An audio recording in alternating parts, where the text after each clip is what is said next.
মুসলমানের মিল কোনোদিন কাফেরের লগে হয় না। মুসলমানের মিল কখনো ইহুদির লগে হয় না। মুসলমানের পোশাকের মিলও হয় না, কথার মিলও হয় না, ইবাদতের মিলও হয় না। মুসলমান কাফেরের রঙে হতে পারে না, পারে না। যার রং মিলে না, মুসলমানের রং যার কাফেরের সাথে মিলে যায়, তার আর মুসলমানই থাকে না। মুসলিম হওয়ার অধিকারই তার নষ্ট হয়ে গেছে, মুসলমানিত্বের দাবি করার অধিকার তার নষ্ট হয়ে গেছে। তার মিল তো ইহুদির লগে। এই কারণে আল্লাহর রাসূলও বলে, ওরে হাসরে আর্জেন্টিনার লগেই খারাপ হবে। মান তাশাব্বাহা বিকওমিন ফাহুয়া মিনহুম। ওদিকে দাঁড়াও গেছে, যাও দাঁড় করে। আজব, আমাদের তো এই দান্দা নাই যে আমরা লসে আছি। আমরা আছি দুনিয়ার হিসাব নিকাশ লইয়া। যেদিকে আমরা আগায় যাইতেছি ওই দিকে আমাদের নজর নাই। কদম সুয়ে মারকাদ, নজর সুয়ে দুনিয়া। কদম সুয়ে আখিরাত ভালো। এই কথা কন, দুনিয়া ভালো না আখিরাত ভালো? দুনিয়া ভালো না জান্নাত ভালো? দুনিয়া স্থায়ী না আখিরাত স্থায়ী? দুনিয়ার দাম বেশি না আখিরাতের দাম বেশি? দুনিয়ার হায়াত বড় না আখিরাতের হায়াত বড়? দুনিয়ার ইনকাম ভালো না আখিরাতের ইনকাম ভালো? দুনিয়ার খাওন ভালো না আখিরাতের খাওন ভালো? দুনিয়ার যৌবন ভালো না আখিরাতের যৌবন ভালো? হ্যাঁ, আরেকজন ডরে কয় দুনিয়ার যৌবন। আখিরাতের সব ভালো এবং আখিরাতের সব স্থায়ী। তাইলে তুমি দুনিয়ার সন্তান হও না, কুনু মিন আবনাইল আখিরাহ। তুমি আখিরাতের বাসিন্দা হয়ে যাও, জান্নাতের বাসিন্দা হয়ে যাও। ওয়ালা তাকুনু মিন আবনাইদ দুনিয়া। তুমি দুনিয়ার বাসিন্দা থাইকো না। তুমি আখিরাত ভোগকারী হয়ে যাও, দুনিয়া ভোগী হয়েও না। তুমি যদি আখিরাত ভোগী হয়ে যাও আর যদি তোমার মরণ 17 বছরও হয় তাও তোমার লস নাই। আর যদি কেউ 120 বছর হায়াত পায় কিন্তু আখিরাত ভোগী হওয়ার যে কোয়ালিটি লাগে ওইগুলা যদি তার না হয় তাহলে ও লসে আছে। খাসিরাত দুনিয়া ওয়াল আখিরাহ। একদিকে আয়েশ করে দুনিয়া শেষ করছে, আর একদিকে শুধু আয়েশ করে আখিরাত শেষ করছে। আর যারা দুনিয়ায় বন্দিশালার জীবন কাটাইছে, মনে যা চাইছে তা করে নাই, দুনিয়া সিজনুল মুমিন ওয়া জান্নাতুল কাফির। যে দুনিয়ায় মোজ করে ফেলাইছে তার তো দুনিয়াও শেষ হয়েছে, আখিরাতও শেষ হয়েছে। আর যে দুনিয়ার ভেতরে গোলামি করছে, কার? জোরে আওয়াজ করে বলেন কার? আরো জোরে বলেন কার? আল্লাহর গোলামি করছে। তাহলে দুনিয়া শেষ হইলেও তার আখিরাত সে বানায় ফেলাইছে। এবার যে আখিরাত বানাইছে তার আর লস নাই। ইল্লাল্লাযীনা আমানু ওয়া আমিলুস সালিহাত ওয়া তাওয়াসাউ বিল হাক্কি ওয়া তাওয়াসাউ বিস সাবর। 4 জিনিস মালিক হয়ে গেছে তো সে ক্ষতির থেকে বাঁচা গেছে, সে জান্নাতি হয়ে গেছে, সে আল্লাহর দস্তরখানে চলে গেছে, সে আল্লাহর মেহমান হয়ে গেছে। দুনিয়ায় তার সব আশা পুরা হয় নাই, কিন্তু এখন তার সব আশা পুরা হবে। ওয়ালাকুম ফিহা মা তাশতাহি আনফুসুকুম ওয়ালাকুম ফিহা মা তাদউন নুজুলাম মিন গফুরির রহিম। এগুলো একটা বুঝের নাম, বুঝ বুঝ বুঝ। আর এই বুঝের নাম হলো হিদায়াত। আর মাহফিল কোনো তামাশা করার লেগে না যে কিছু তামসা হবে রেকর্ড হবে, হিদায়াতের লেগে হইল মাহফিল। হিদায়াত কবুল করবে? কে কবুল করবে? খালি শ্রোতা না ইউটিউবার নিজেও? হ্যাঁ, হিদায়াত কে কবুল করবো? হেদায়েত কবুলকারী আল্লাহ। তো হেদায়েত গ্রহণ তোমার করান লাগবো না? টুপি ছাড়া আইছো কে? ব্যবসা করতে আইছো তাই? তুমি মাথায় দে বেটা।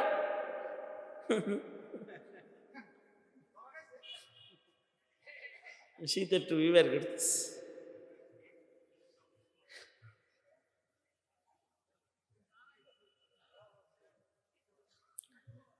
বুঝ লাগবে, বুঝ বুঝ বুঝ। এটা এমন জিনিস, কেউ যদি গাঞ্জা বুঝে হালায় তো গাঞ্জা ছাড়া আর কিছু বুঝে না।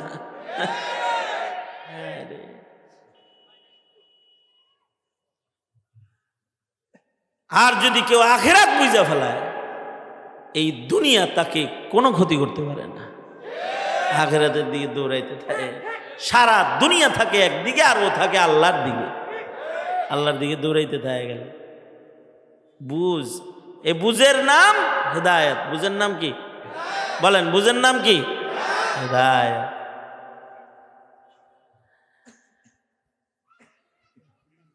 তাহলে কি বললাম আমি? যে আজ যদি মারা যায় তো শেষ, দুনিয়ার ব্যবসা বাণিজ্য সব শেষ। কিন্তু যারা মরার আগে চারটা গুণের মালিক হবে, এগোর লস নাই।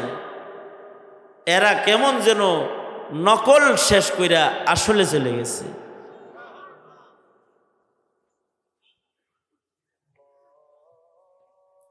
তাইলে আসলটার মালিক হওয়ার জন্য কি কি লাগবে? ঈমান লাগবে 1 নাম্বার। আল্লাহর শুকর, ঈমান আল্লাহ আমাগরে ফিরি ফিরি এমনি দিয়ে দিছে, শুকরিয়া আদায় করে শেষ করতে পারব না আমরা। অথচ আমাদের কোনো সফর করা লাগে নাই, ঈমান সফর করে আমাদের ঘরে আইছে। আমাদের কোনো কোরবানি দেওয়া লাগে নাই।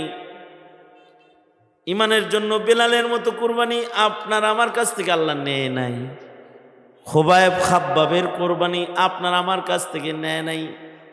সালমান ফার্সির কোরবানি আপনার আমার কাছ থেকে নেয় নাই।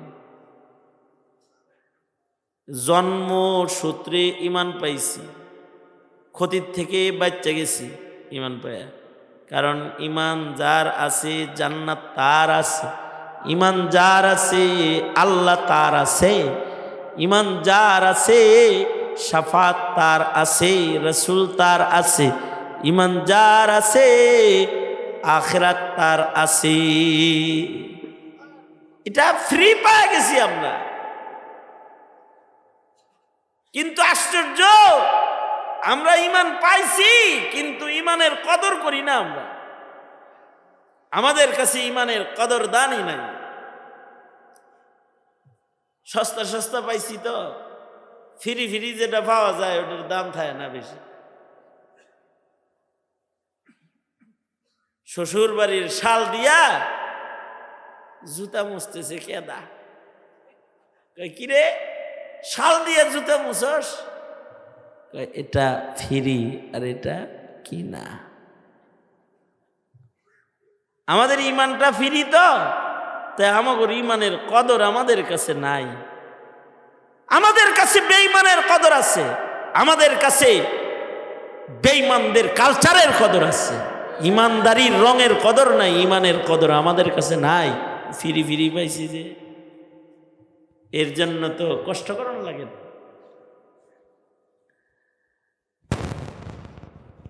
আমাদের ঈমানদারি কল্পনার জগতেই আমাদের দুনিয়া শেষ হয়ে যায়। ঈমানদারি গঠন করার মেধা, চিন্তা, ভাবনা কোনোটাই আমাদের হয় না। বুড়া হয়ে যায়, থুরা ঈমান থুরাই রয়ে যায়। বুড়া বয়সেও পুরা ঈমান হয় না। সেই যে ছোটকালে যে থুরা ছিল, বুড়া বয়সেই থুরাই, এটার পুরা হয় নাই। মানসিকতার ভেতরে এই অবস্থাটাই আসে নাই যে ঈমানদারি একটু পুরা করি, আহেই না। এটার একটা কারণ আছে। বড় কারণ হলো যেটা আমি বলি আর কি, নবুয়তের আলোর থেকে দূরে তো এর লেগে। যদি নবুয়তের যুগের কাছাকাছি হইতাম তাহলে ইমান এর কদর করতাম, যেমন সাহাবীরা কিরকম ইমানের কদর করে। বুখারী শরীফের ভেতরে ওয়াকিয়া আছে, সুদূর বাহরাইন থেকে ওয়াফদে আব্দুল কায়েস, আব্দুল কায়েস কবিলার এক লোক, নাম হযরত হাইয়ান ইবনে মুনকির। এই হাইয়ান ইবনে মুনকির গেছে নবীর সাথে দেখা করতে। আল্লাহর রসুলের কাছে গেছে, পরে আল্লাহর রসুল কই তোমার নাম কি? হাইয়ান ইবনে মুনকির। তোমার বাড়ি কই? বলে বাহরাইন, ১,৫০০ মাইল দূর। মদিনায় আসছি ব্যবসায়, শুনলাম এখানে বিশ্ব নবীর আগমন হয়েছে, তাই আপনার লগে দেখা করতে হয়েছে। আল্লাহর রসুল তাকে বলতেছি তোমাদের কবিলার নাম? কয় আমরা কবিলায় আব্দুল কায়েসের লোক আমি। বুখারীতেও ঘটনা আছে। আল্লাহর রাসূল সাল্লাল্লাহু আলাইহি সাল্লাম বলেন তোমাদের কবিলার অমুক কেমন আছে? তোমাদের কবিলায় অমুক ধনী লোকটা যে সে কেমন আছে? আর ওই যে একটা লোক সে কেমন আছে, এরকম জিগায় আর কি। জিগাইতে জিগাইতে বলে তোমাদের কবিলার একটা সর্দার আছে মুনজির, নাম মুনজির, সে কেমন আছে?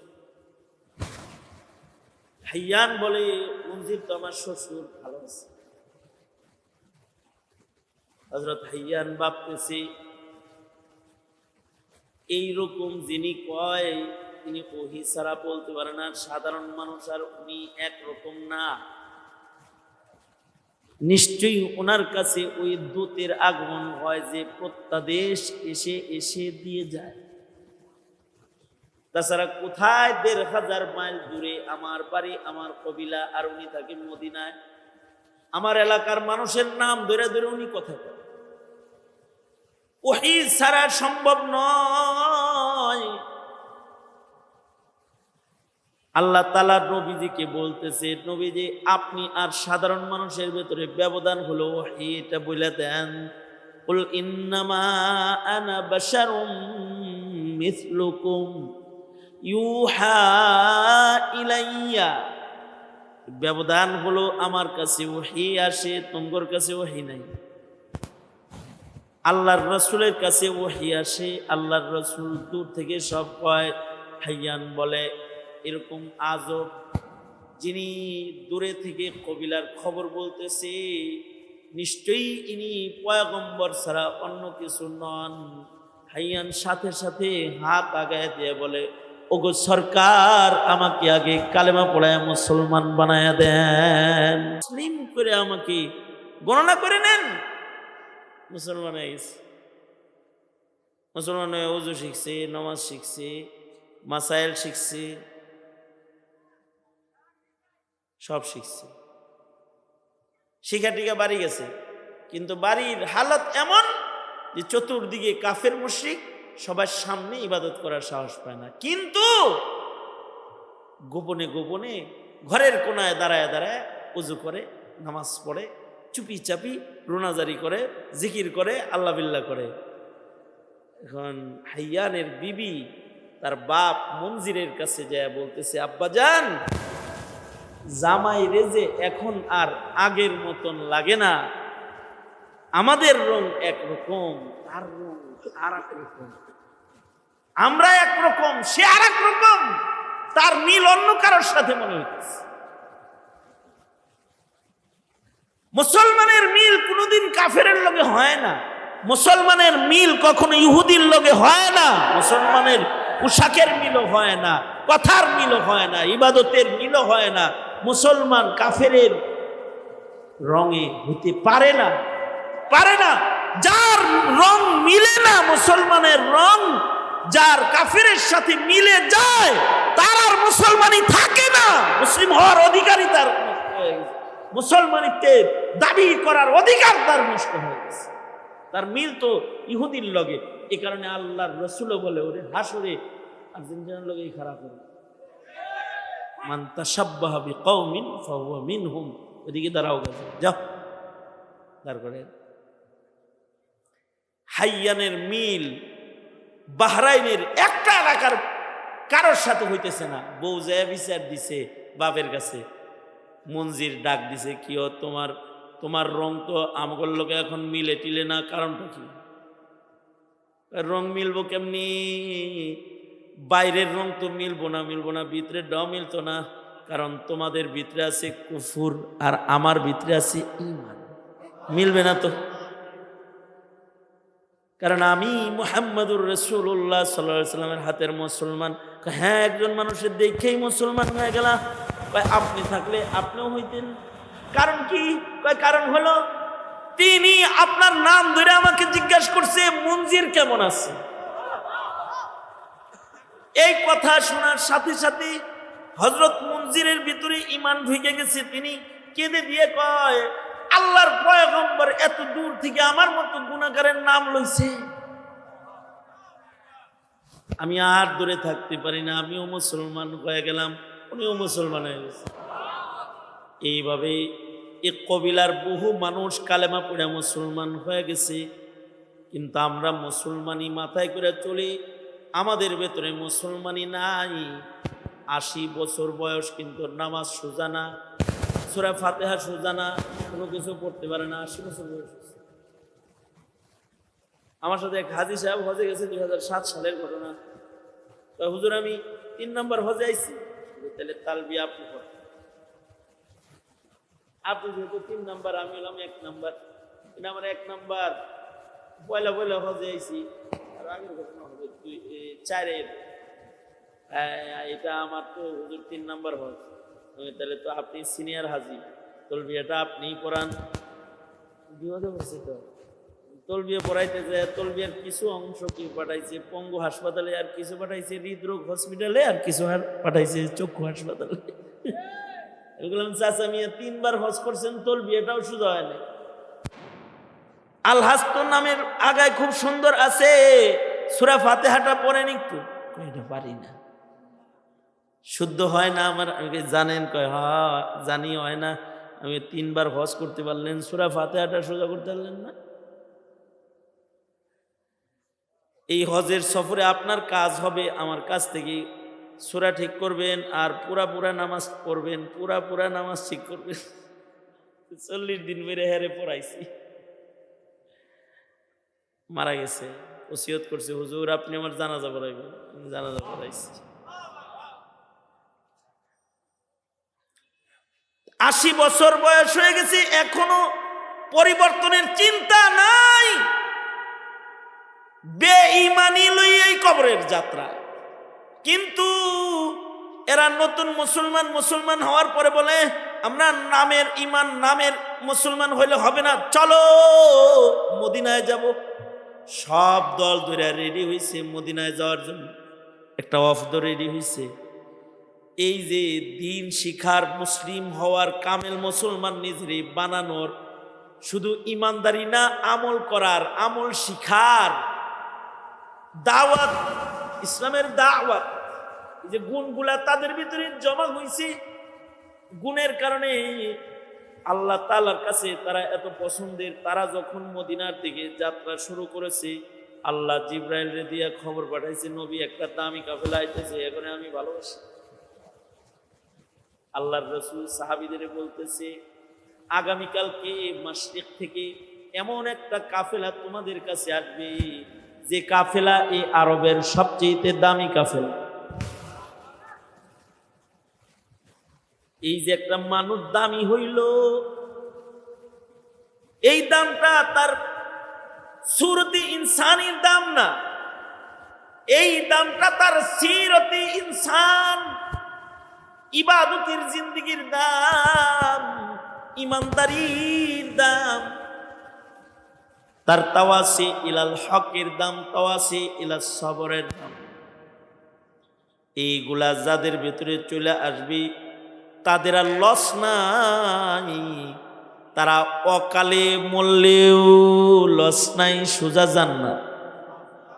তাদের হায়াত কম হইলেও লস নাই, তারা সুজা আখিরাত ছাড়বে, নকল দুনিয়া দখল করবে আল্লাহর জান্নাত।